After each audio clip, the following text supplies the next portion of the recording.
കേന്ദ്ര ബജറ്റിനായി കാതോർക്കുകയാണ് രാജ്യം. മൂന്നാം നരേന്ദ്രമോദി സർക്കാരിന്റെ മൂന്നാമത്തെ ബജറ്റാണ് ധനമന്ത്രി നിർമ്മല സീതാരാമൻ ഇന്ന് അവതരിപ്പിക്കാൻ പോകുന്നത്. ആദായ നികുതി വകുപ്പ് ഇതുമായി ബന്ധപ്പെട്ട ശുപാർശകൾ ഇതിനോടകം തന്നെ നൽകിയിട്ടുണ്ടാകും. അതുകൊണ്ട് തന്നെ ആദായ നികുതി ഘടനയിൽ മാറ്റമുണ്ടാകുമോ എന്നത് എല്ലാവരും ഉറ്റുനോക്കുകയാണ്. കേരളത്തിന് പുറമെ തമിഴ്നാട്, പശ്ചിമ ബംഗാൾ, അസം എന്നീ സംസ്ഥാനങ്ങളിൽ ബജറ്റിൽ കാര്യമായ പ്രഖ്യാപനങ്ങളും പരിഗണനയും ലഭിക്കുമോ എന്നതും എല്ലാവരും ഉറ്റുനോക്കുന്ന ഒന്നാണ്. നമ്മൾ ഈ ബജറ്റിന്റെ വിശദാംശങ്ങളിലേക്ക് കടക്കുന്നതിന് മുമ്പ് ഈ യൂണിയൻ ബജറ്റിന് ചില പ്രത്യേകതകൾ കൂടിയുണ്ട്. അത് നേരത്തെ തന്നെ സൂചിപ്പിച്ചു കഴിഞ്ഞു. മൂന്നാം നരേന്ദ്രമോദി സർക്കാരിന്റെ മൂന്നാമത്തെ ബജറ്റാണ് അവതരിപ്പിക്കപ്പെടാൻ പോകുന്നത്. പ്രധാനമന്ത്രി എന്ന നിലയിൽ നരേന്ദ്രമോദിയുടെ മൂന്നാമത്തെ ടേം ആണ്. അതുകൊണ്ട് തന്നെ ഈ മൂന്നാമത്തെ ബജറ്റ് അവതരിപ്പിക്കുമ്പോൾ ഒരു കാര്യം പ്രേക്ഷകരെ ഓർമ്മിപ്പിക്കേണ്ടത്, സാധാരണ നമുക്കറിയാം ഒരു സർക്കാർ അധികാരത്തിൽ ഏറുമ്പോൾ ആ സർക്കാരിൻ്റെ പ്രവർത്തനങ്ങൾ, അതായത് കാര്യക്ഷമമായ പ്രവർത്തനങ്ങളിലേക്ക് ഞങ്ങൾ പോകുന്നു എന്ന സന്ദേശം നൽകുന്ന തരത്തിലുള്ള ഒരു ബജറ്റ് അവതരണമായിരിക്കും ഏതൊരു സർക്കാരിൻ്റെയും തുടക്കത്തിൽ ഉണ്ടാവുക. പിന്നീട് ഏറ്റവും അധികം പ്രഖ്യാപനങ്ങൾ പ്രതീക്ഷിക്കേണ്ടത് ആ സർക്കാരിൻ്റെ അവസാന ബജറ്റിൽ ആയിരിക്കും എന്നതാണ്. ഇതിപ്പോൾ മൂന്നാം മോദി സർക്കാരിൻ്റെ മൂന്നാമത്തെ ബജറ്റ് ആയതുകൊണ്ട് തന്നെ സർക്കാരിന് ഏതെങ്കിലും തരത്തിലുള്ള പ്രതിസന്ധികളില്ല. മുന്നണി ഐക്യത്തോടു കൂടിയാണ് പോകുന്നത്. പ്രതിപക്ഷത്തിൻ്റെയോ അല്ലെങ്കിൽ ഘടകകക്ഷികളുടെയോ സമ്മർദ്ദങ്ങൾക്ക് വഴങ്ങിയിട്ടുള്ള ഒരു ബജറ്റ് തയ്യാറാക്കേണ്ട രാഷ്ട്രീയ സാഹചര്യം ഇപ്പോൾ NDAക്ക് ഇല്ല. അതുകൊണ്ട് തന്നെ കാര്യക്ഷമമായ രീതിയിൽ വലിയ ബാധ്യത സർക്കാരിന് സൃഷ്ടിക്കാത്ത തരത്തിൽ ഇപ്പോഴത്തെ സാമ്പത്തിക ഞെരുക്കത്തിൽ നിന്ന് കരകയറാൻ പറ്റുന്ന തരത്തിലുള്ള ഒരു ബജറ്റായിരിക്കണം ഈ അവതരിപ്പിക്കാൻ പോകുന്നത് എന്ന് വേണം നമുക്ക് അനുമാനിക്കാൻ. അവിടെ വാരിക്കോരിയുള്ള പ്രഖ്യാപനങ്ങൾക്ക് സാധ്യത കുറവാണ് എന്നതുകൂടി ചേർത്ത് വെക്കേണ്ടതുണ്ട്. അതുമാത്രവുമല്ല, യൂണിയൻ ബജറ്റിന്റെ പ്രസക്തി എന്നത് പലപ്പോഴും നമ്മൾ കഴിഞ്ഞ കാലങ്ങളിലൊക്കെ വാർത്തകളിൽ പ്രധാനമായും ശ്രദ്ധിക്കുന്നത് ഏതൊക്കെ ഉൽപ്പന്നങ്ങൾക്ക് വില കൂടും, ഏതൊക്കെ ഉൽപ്പന്നങ്ങൾക്ക് വില കുറയും, സർവീസുകൾക്ക് മൂല്യം ഉയരുമോ കുറയുമോ എന്നതൊക്കെയാണ്. പക്ഷേ GSTയിലേക്ക് രാജ്യം മാറിയതോടുകൂടി അത്തരം കണക്കുകൾക്ക് പ്രാധാന്യമില്ല. മറിച്ച് ഓരോ സംസ്ഥാനങ്ങൾക്കും ലഭിക്കുന്ന വിഹിതം എത്ര, അതോടൊപ്പം തന്നെ ഓരോ പദ്ധതികൾ ഏതൊക്കെ, അങ്ങനെയുള്ള പദ്ധതികളിലേക്കാണ് ഇപ്പോൾ സാധാരണക്കാരായ ആളുകൾ കണ്ണുനട്ടിരിക്കുന്നത്.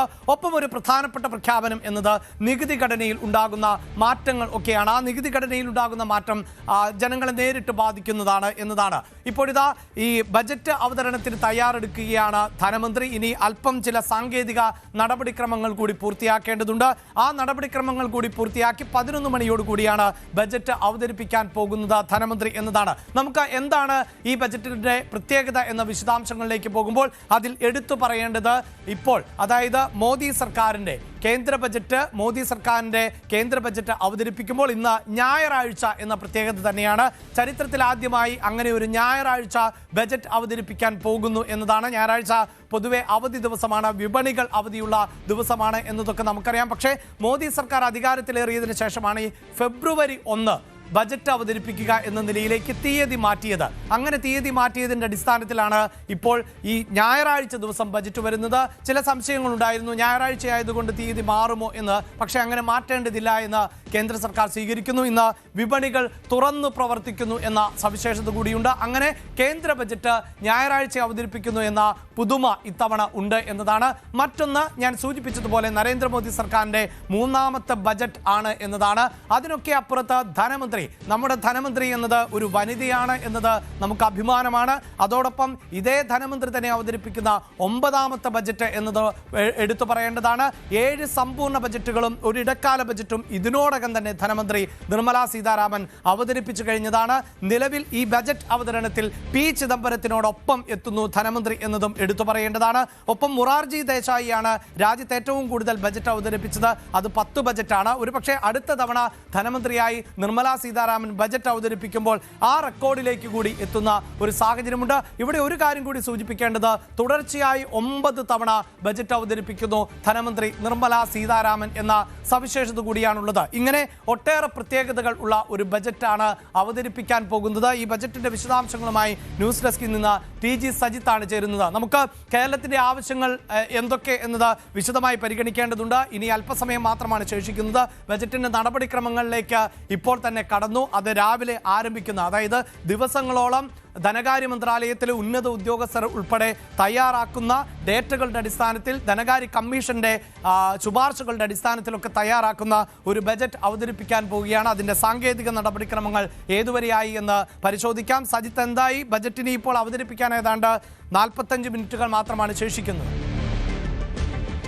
അഭിലാഷ്, തീർച്ചയായിട്ടും കേന്ദ്ര ബജറ്റ് 10-15-ന് കേന്ദ്ര മന്ത്രിസഭാ യോഗം ചേരുകയാണ്.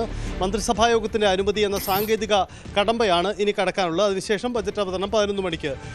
രാവിലെ ധനമന്ത്രാലയത്തിൽ നിന്നും നിർമ്മലാ സീതാരാമനും ധനമന്ത്രാലയത്തിലെ ഉദ്യോഗസ്ഥരും രാഷ്ട്രപതി ദ്രൗപദി മുർമുവിനെ കണ്ട് ബജറ്റ് അവതരണത്തിൻ്റെ അനുമതി വാങ്ങി. അതിനുശേഷം ഔദ്യോഗിക നടപടിക്രമങ്ങൾക്ക് ശേഷം ഇപ്പോൾ മന്ത്രിസഭാ യോഗത്തിന് വേണ്ടി നിർമ്മലാ സീതാരാമൻ എത്തിയിരിക്കുകയാണ്. അല്പസമയത്തിനുള്ളിൽ മന്ത്രിസഭാ യോഗം ആരംഭിക്കും. മന്ത്രിസഭാ യോഗത്തിൽ ബജറ്റിൻ്റെ അനുമതി വാങ്ങും. സ്വാഭാവിക നടപടിക്രമങ്ങളാണ്. അതിനുശേഷമായിരിക്കും ബജറ്റ് അവതരണത്തിലേക്ക് നടക്കുക. എന്തായാലും നേരത്തെ നമ്മൾ സൂചിപ്പിച്ചതുപോലെയുള്ള ചരിത്ര പ്രാധാന്യമുള്ള ബജറ്റ് അവതരണം എന്ന പ്രത്യേകതയുണ്ട്. ഒന്ന്, നിർമ്മലാ സീതാരാമൻ എന്ന വനിതാ ധനമന്ത്രി നടത്തുന്ന 9ാമത്തെ ബജറ്റ് അവതരണം, അതുണ്ടാക്കുന്ന പ്രാധാന്യം, ഒരു അവധി ദിവസത്തെ അവതരണം. ഒപ്പം ഈ അവധി ദിവസവും ബജറ്റ് മുന്നിൽ കണ്ട് യെസ്, തീർച്ചയായും സജിത്ത് സൂചിപ്പിക്കുന്ന പോലെ അവധി ദിവസമാണ് ബജറ്റ് എന്നതാണ്. ഇതാ രാഷ്ട്രപതി ദ്രൗപദി മുർമുവിന് ബജറ്റിന്റെ പകർപ്പ് ഏൽപ്പിക്കുക എന്നുള്ളതാണ്. അതായത് നമുക്കറിയാം, നമ്മുടെ രാജ്യം സ്വാതന്ത്ര്യ ലബ്ധിക്ക് ശേഷം പിന്നീട് സ്വയം നമ്മുടെ ഭരണകർത്താക്കൾ തന്നെ ബജറ്റ് അവതരിപ്പിക്കുകയും അങ്ങനെ ബജറ്റിന് ചില സാങ്കേതികമായ നടപടിക്രമങ്ങൾ ഉണ്ട്. അതാണ് ഞാൻ നേരത്തെ സൂചിപ്പിച്ചത്. നമ്മുടെ ധനകാര്യ മന്ത്രാലയം ആണ് ഇതിലെ ഉദ്യോഗസ്ഥർ ആണ് ഈ ബജറ്റ് തയ്യാറാക്കുന്നതിൽ നേതൃത്വം നൽകുന്നത്. അതിനൊക്കെ അപ്പുറത്ത് ഓരോ സംസ്ഥാനത്തിൻ്റെയും ആവശ്യകത, രാജ്യത്തിന് ലഭിക്കുന്ന നികുതി, ആ നികുതിയുടെ എത്ര ശതമാനം വിവിധ സംസ്ഥാനങ്ങൾക്ക് നൽകണം എന്നത് ഉൾപ്പെടെയുള്ള കാര്യങ്ങൾ തീരുമാനിക്കുന്നത് ധനകാര്യ കമ്മീഷനാണ്. 15ാം ധനകാര്യ കമ്മീഷനാണ് ഇപ്പോൾ ഉള്ളത്. ആ ധനകാര്യ കമ്മീഷന്റെ പ്രവർത്തന സമയം അവസാനിക്കുന്നു എന്ന പ്രത്യേകത കൂടിയുണ്ട്. അങ്ങനെ 15ാം ധനകാര്യ കമ്മീഷൻ നൽകിയിട്ടുള്ള ശുപാർശയുടെ അടിസ്ഥാനത്തിൽ തയ്യാറാക്കപ്പെടുന്ന അവസാനത്തെ ബജറ്റ് എന്ന പ്രത്യേകത കൂടി ഈ ബജറ്റിനുണ്ട്. അങ്ങനെ ബജറ്റ് തയ്യാറാക്കുമ്പോൾ അതിൽ ധനകാര്യ മന്ത്രാലയത്തിലെ നിരവധിയായ ഉദ്യോഗസ്ഥർ ദിവസങ്ങളോളം, രാപ്പകലുകൾ എന്ന് തന്നെ നമുക്ക് പറയാൻ സാധിക്കും,